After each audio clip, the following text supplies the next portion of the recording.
Okay, so the grade that I chose to do is first grade, and my lesson's going to be between like 40 and 50 minutes. The title of it is called Jobs in the Community, and the standard that I chose for social studies is Standard 5, Relationships between People, Place, Idea, and Environments are Dynamic.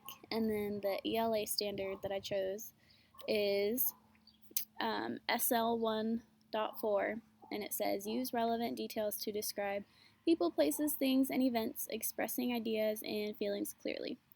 So basically, what they're going to be doing is it's about like career day and like the different kinds of careers there are, but I chose 8 to focus on because their previously learning would have focused on some other careers that community workers do. So, my essential question is what are the responsibilities of our community workers?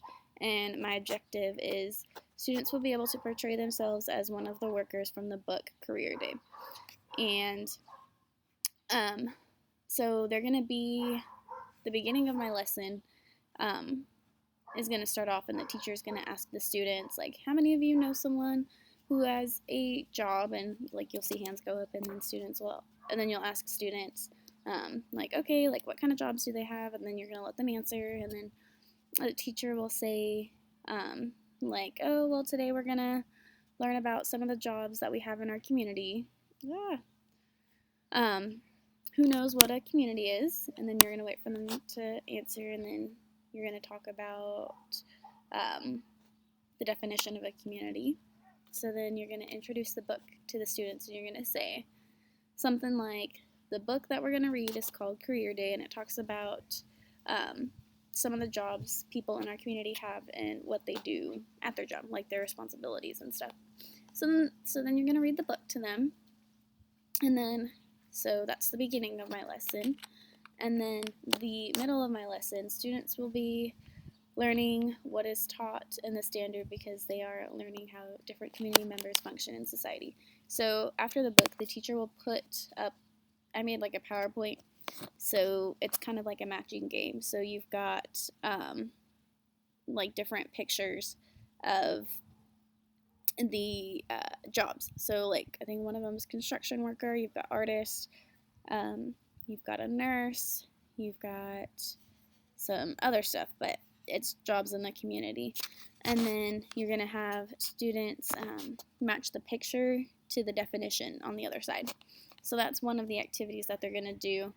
And the teacher's going to go over the pictures and kind of like say what they are, like read the definition to them, so there's no like misunderstanding. And then after each student like goes like up to the board, after each turn, you're gonna say, oh, do you guys agree? And then like yes, no, then you're gonna like have students like explain like why they do or like why they don't.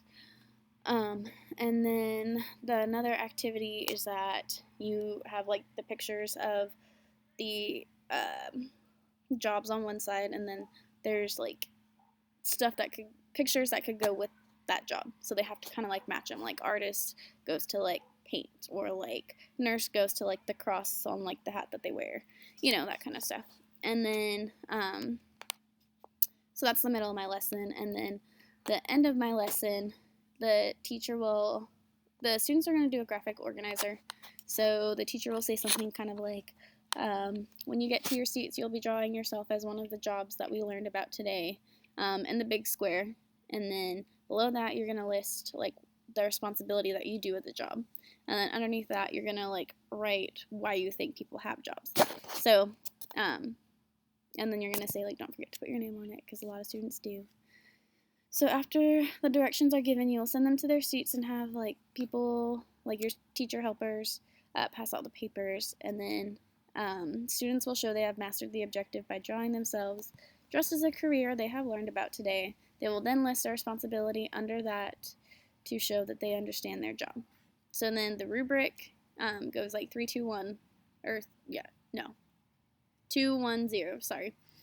The first category is the picture drawn, and then the category under that is the description provided, and then 2 being like they drew the picture with the right kind of clothing and then like the right description. 0 being they just drew themselves, they didn't include a description. So the mastery, I said 3 out of 5, they mastered it, and then developing would obviously be like 2 and under.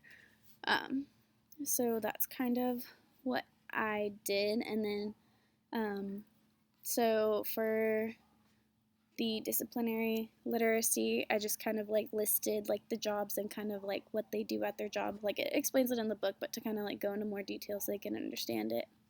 And then for materials, graphic organizer, crayons, pencils, erasers, so they can color and stuff. And then the technology is the smartboard, because that's when they're going to be playing like those games and stuff to kind of like test their knowledge.